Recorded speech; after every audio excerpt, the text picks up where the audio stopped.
Bonjour à tous. Aujourd'hui, on se retrouve pour un nouveau cours de Pirkei Avot. Avec votre permission, pour la tzlacha de Anel Rochava Bat Riva, ainsi que pour le Zivug Bezrat Hashem de Myriam Rivka Bat Perla, ainsi que son frère, et que des bonnes choses pour toutes les familles qui suivent le cours, pour toutes les personnes qui regardent le cours, Batzlacha, tous les étudiants aussi qui passent bientôt les examens, et pour la Refoua She'im nos malades et les Nishmat, bien entendu, non Niftachim. On va aujourd'hui s'attaquer à un Pirkei Avot. On va faire la 5e Mishnah du 4e chapitre des Pirkei Avot. Elle est un petit peu longue, donc on va la séparer peut-être en plusieurs parties. Rabbi Ishmael Omer, Rabbi Ishmael, il nous dit Alomet Torah almenat lilamed, celui qui étudie la Torah pour l'enseigner, maspikim biyado lilmod ou lilamed, il réussira à apprendre et à l'enseigner.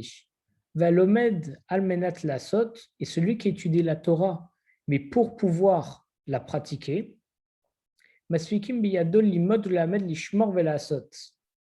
On connaît tous la fin du verset. Shmor velasot ou kaem ekol divret amotoratecha be'ava. C'est dans la prière de Shacharit. Et donc il nous dit, celui qui étudie la Torah dans le but de pratiquer la Torah, il pourra l'apprendre, l'enseigner, l'observer et la pratiquer. Alors il y a une suite dans le Pirkei Avot, mais on va déjà s'attarder sur ces paroles de Rabbi Ishmael, qui est le fils d'ailleurs de Rabbi Yossi. Donc qu'est-ce qu'il nous dit? Il nous sépare plusieurs catégories de personnes dans ceux qui étudient la Torah. Il nous dit qu'il y a des personnes qui étudient pour étudier et des personnes qui étudient mais dans le but de pratiquer la Torah. On peut poser les choses autrement. Il y a, parce que tout à l'heure on parlait des étudiants, l'étudiant, quand il va faire ses études, il va étudier en vue de pratiquer un métier. Mais un étudiant qui est en train de faire une matière et qui étudie en même temps à côté une autre matière pour son plaisir, alors là, la première matière, il va l'étudier pour la pratiquer, et la seconde, juste pour l'étudier et pour avoir des connaissances. Okay? C'est comme lorsqu'on lit un livre, on ne va pas lire un livre pour pratiquer quelque chose après. On lit le livre pour notre plaisir personnel. Donc là, il nous dit que les conséquences, ce que ça va engendrer, elles sont différentes si on apprend pour pratiquer ou si on apprend juste pour apprendre. Et attention, je précise que apprendre pour apprendre, c'est extra. D'ailleurs, à Kadosh Baruch Hu, on dit qu'il a créé les hommes juste pour qu'ils étudient sa Torah. Donc déjà, le fait d'étudier constamment, c'est quelque chose de fondamental. Excusez-moi. Donc là, il nous dit que Alomet Torah almenat lelamed, celui qui étudie la Torah juste dans le but de l'étudier, Masfikim biyado lilmod melamed, alors il réussira à l'apprendre et à l'enseigner. Alors, on se dit, c'est assez normal, tu apprends, tu pourras l'apprendre et l'enseigner. Super. Une chose qu'on apprend déjà de là qui n'est pas, entre guillemets, forcément normale, c'est que lorsque moi, je vais apprendre une leçon,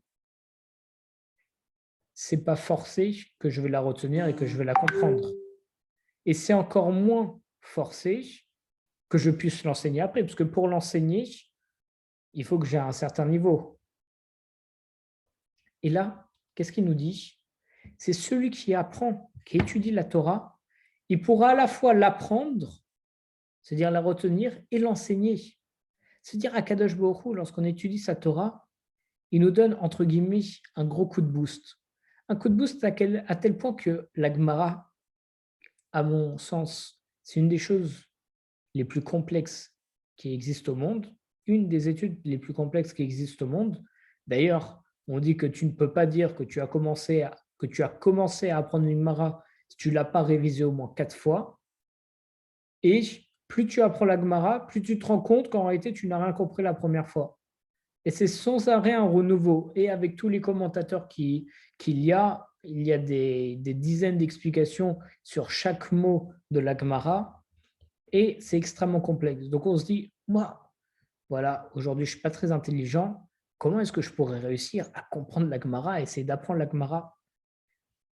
Et bien justement, Rabbi Ishmael, il nous dit, si tu essayes d'apprendre la Gemara et tu es là pour apprendre la Gemara, Alors Akadosh Baruch Hu, il fera que tu arrives à l'apprendre, à la retenir, et même que tu pourras l'enseigner. Et d'ailleurs, l'enseigner, c'est fondamental. Il y a une Mishnah dans Pirkei Avot qui donne un machal, un exemple, avec des arbres, avec des racines, etc. Et ça nous dit qu'en réalité, un homme qui apprend la Torah mais qui ne la transmet pas, c'est comme un arbre sans fruits. Parce qu'un arbre, il est là, il est beau, il est majestueux, mais s'il ne donne pas de fruits, il y a pas d'usufruit, ça ne vaut pas énormément à part être beau à voir, on va dire. Et le but, c'est d'apprendre la Torah et de l'enseigner. Il faut transmettre la Torah. D'ailleurs, combien de fois on retrouve dans le Talmud, dans la Mishnah, dans la Torah, le fait d'enseigner à ses enfants. La mitzvah pour le père, d'enseigner à ses enfants la Torah. Et à tel point qu'il doit l'enseigner, on voit dans le traité Makot, qui rapporte des versets dans la Torah, qui dit que le père, il a même le droit de frapper son fils, tout comme l'enseignant, il a le droit de frapper son élève pour lui apprendre la Torah. Donc à quel point, c'est vrai que c'était beaucoup de rigueur à l'époque, on ne fait plus vraiment ça aujourd'hui, mais vraiment on fait tout pour que ça rentre. Alors là, tout de suite on se dit, oui, c'est barbare, l'enfant, il peut se mettre à pleurer, etc. Mais ce n'est pas dans un mauvais but. Le père, il ne fait pas ça, il se dit, alors j'ai envie de taper mon fils, du coup je vais lui apprendre la Torah, parce que je sais qu'il ne va pas la retenir, ça va me donner une bonne excuse pour le taper. On sait que ce n'est pas ça. Si le tape, c'est vraiment pour le brusquer un petit peu, pour lui rentrer dans la tête. Je ne dis pas que je suis partisan et j'encourage personne, Chazé Shalom, à commencer à brusquer ses enfants, vraiment, Chazé Shalom. Mais voilà, à quel point il faut vraiment tout faire pour enseigner et pour diffuser un maximum la Torah. Et c'est ça le but de la Torah. C'est l'apprendre, mais l'enseigner. D'ailleurs, c'est grâce à ça, on voit à quel point c'est fondamental. On sait qu'on a Torah Shebirtav et Torah Shebealpé, la Torah écrite et la Torah orale. La Torah écrite, tout va bien, elle est écrite, c'est le Chumash, ça se transmet de génération en génération, ça perdure. Mais la Torah orale, si celui qui l'apprenait ne l'enseignait pas, elle se serait éteinte, Chas Shalom. Étant donné qu'elle n'était pas, donc par définition, par écrit. Donc moi, je vais apprendre quelque chose, si je ne l'enseigne pas et que je le garde pour moi, le jour où Chas Shalom, je serai niftar, la Torah orale, Chas Shalom, serait nifteret avec moi, et ça n'aurait pas donné d'héritier, de descendant, et elle n'aurait pas perduré dans le temps.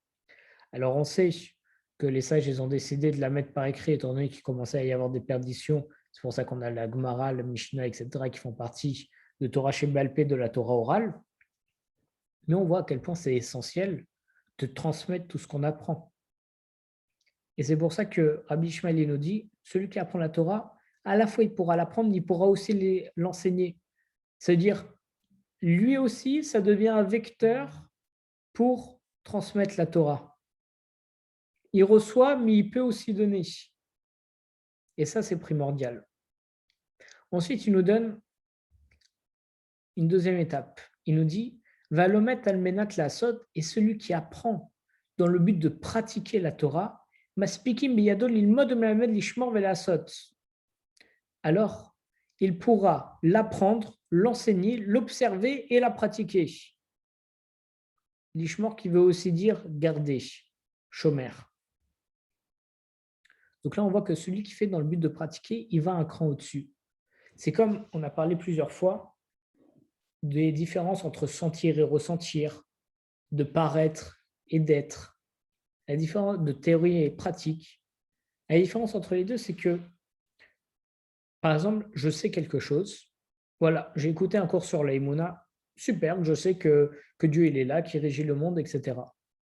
Mais si je ne ressens pas cette Aïmouna, alors le cours, certes, il m'a servi, comme j'ai appris la Torah, je peux l'apprendre et le dire, mais si je ne le ressens pas, si je n'écoute pas ce cours en vue de le pratiquer, en vue d'essayer de vraiment ressentir l'aïmouna dans ma vie, alors dans ce cas-là, ça restera que je l'apprends et que je le transmets. Mais si je veux le pratiquer, je mets ça pour le pratiquer dans ma vie. Alors, je n'aurais pas juste fait la mitzvah du limoud, de l'étude, mais là, j'aurais compris l'ampleur.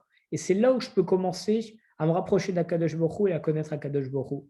Certes, avec le limoud, l'étude, etc., c'est extraordinaire. Mais il faut ressentir les choses, il faut pratiquer les choses. Il faut mettre en pratique, quand je sors d'un cours sur la Emouna, sur comment gérer sa colère, sur comment gérer son couple, le but, c'est de pratiquer après. Parce que sinon, il n'y a aucun intérêt. J'aurai plus de connaissances, mais je ne serai pas forcément un meilleur juif, entre guillemets. Donc là, on nous dit, celui qui fait en vue de pratiquer, Akadosh Baruch Hu, il donne plein de bénédictions. Il fait en sorte que tu l'apprennes, que tu sois capable de l'enseigner, que tu puisses garder cette Torah, que tu deviennes un véritable gardien, tu puisses observer cette Torah, et surtout que tu vas pouvoir le pratiquer. Et c'est là où on passe à deux niveaux extraordinaires et différents. C'est celui qui écoute un cours sur l'Aïmouna, excusez-moi de reprendre l'exemple, mais il est flagrant, alors ça n'empêche que s'il fait que l'écouter et l'apprendre, lorsque Chazesham il aura une petite épreuve, donc une personne qui va sortir d'un cours de Emouna, mais qui va juste l'entendre, alors dès qu'il aura Chazesham un petit souci dans sa vie, alors il va être là, il va toujours dire « Oh là là, comment je vais faire, comment je vais m'en sortir, etc. etc. » Mais celui qui a appris et qui ressent ce qu'il a appris et qui commence à pratiquer ce qu'il a appris dans ce cours de Emouna, alors là, dès qu'il aura un souci, il ne sera plus le même qu'avant le cours. Il sera différent. Et quand il aura un souci, il dira « Attends, ça ne s'appelle même pas un souci. C'est Kadesh Baruch Hu qui me l'a envoyé. Forcément, c'est pour le bien. Donc merci à Kadesh Baruch Hu. » Et une chose que j'ai toujours dit et que j'ai toujours pensé au plus profond de mon cœur, c'est plus on a de Emouna, plus on est heureux. Plus on est heureux parce qu'il ne peut pas y avoir de négatif. Parce qu'on se rend compte que chaque chose négative, c'est toujours du positif. C'est pour ça, souvent, on voit des gens qui disent « Mais comment tu fais pour être si heureux? Toute la journée, tu as un sourire, tu as une mauvaise humeur, tu as une mauvaise nouvelle, tu as un sourire. Tu es levé du mauvais pied, tu as un sourire. Comment tu fais ?» Et moi, et ils sont heureux. Et bon, je suis très très loin d'avoir même pas un millième d'un niveau, de ce qu'on pourrait appeler un niveau. Mais quand je sais qu'Akadosh Baruch Hu, il fait que du bien, j'ai un sourire le matin, j'ai un sourire l'après-midi, le soir. Toute la journée, je suis heureux. Parce que c'est peu importe ce qui se passe. Là, je vais même vous dire, voilà, je parlais encore une fois pour la troisième fois des étudiants qui vont passer les examens. J'ai un examen qui tombe, c'est mon dernier examen, il tombe premier jour de Shavuot. Et je suis heureux, vous ne savez pas comment. Alors tous mes amis me disent, comment ça tu es heureux? Tu vas être défaillant, tu vas devoir aller au rattrapage, tu vas avoir 0, parce que tu ne vas pas faire l'examen. J'ai dit, je m'en fiche. Akadosh Baruch Hu, il me l'a envoyé. C'est qu'Akadosh Baruch Hu, il me prépare quelque chose par rapport à cet examen qui est extra. Et même pas, ils me disent, mais attends, mais tu veux pas quand même, ça va, une fois, tu fais pas Shabbat. Je dis, même pas ça me vient à l'esprit de penser que je vais faire l'examen. Et même pas ça rentre dans ma tête. Et je suis heureux de ne pas le faire et que ça tombe Shavuot. Et vous imaginez pas comment. En plus, pour vous raconter une vraie histoire, l'année dernière, j'ai eu un examen Shabbat. J'y suis pas allé. Je me suis dit, Akadosh Baruch Hu, il gérera. C'est un examen. Bon, c'est pas grave, j'irai au rattrapage. C'est pas top pour mon dossier, alors. C'est Kadosh Baruch Hu, il a voulu que ça tombe Shabbat, ça tombe Shabbat. C'est tombé Shabbat. Le prof, je ne sais pas ce qui lui est arrivé, il a voulu nous faire un rattrapage en avance. Il nous a retiré la défaillance comme quoi on était absent. Il nous a mis nos notes. Il s'est trompé, il a mis la note à la fois au premier et au second semestre. Ça a augmenté toutes mes moyennes. Je n'ai pas été défaillant et j'ai quasiment validé avec mention. Et tout ça grâce au fait que je n'y suis pas allé la première fois. En plus, c'était à distance au lieu d'être en présentiel. Et donc là, j'attends qu'une seule chose, c'est de voir quelle va être la finalité. Voir comment est-ce qu'il va se passer mon examen, surtout que cette matière, c'est la matière que je vais faire plus tard, Bezrat Hashem. C'est du droit fiscal. Et j'aimerais être fiscaliste, Bezrat Hashem. Et donc, j'attends une seule chose, c'est voir comment ça va se démêler. Et ça, normalement, quand on est dans une épreuve, on se dit, on essaye de voir le bout du tunnel. C'est que quand on voit et qu'on prend du recul qu'on se rend compte que ce qui s'est passé, c'est bien. Mais lorsqu'on arrive à avoir un petit peu d'émouna, en bossant un petit peu, et comme il nous dit Rabbi Ishmael, en pratiquant ce qu'on apprend, alors là, avant même de voir le bout du tunnel, je ne sais pas du tout ce qui va se passer. Peut-être ça va me faire redoubler, Chazé Shalom. Honnêtement, je m'en fiche. Akadosh Baruch Hu, il a voulu que ce soit Shavuot et que je ne le fasse pas, je ne le fais pas. Peu importe ce qui va se passer après, comment est-ce que Akadosh Baruch Hu, il va tourner la chose ou pas, moi je suis heureux. Et maman, je suis heureux et vous pouvez le voir sur ma tête. Je ne vous l'aurais même pas raconté si je n'étais pas heureux par rapport à ça. Et je ne cherche même pas une solution. Peut-être si je prends un goy sans le payer, parce que c'est une mélacha que pendant Yom Tov, donc je ne peux pas le payer, etc., etc. Je ne m'embête même pas. Akadosh Baruch Hu, il a voulu me le mettre à ce moment-là pour pas que je le fasse. Je ne le fais pas. Pareil, si on a une grosse affaire qui peut rapporter beaucoup d'argent, mais qui tombe pile poil Shabbat, on ne fait pas. Chazé Shalom, ça peut qu'engendrer des mauvaises choses si on le fait alors que c'est Shabbat. Donc voilà. Mais c'est ça la différence. Il faut pratiquer ce qu'on apprend. On a fait, Baruch Hashem, pas mal de cours à l'époque, pour ceux qui étaient au début du Keep Rising, sur comment prier, comment, ça s'appelait 12 stratégies pour faire exaucer nos prières. Donc on voyait comment prier, comment faire la Hamida, comment ressentir le besoin, etc., etc.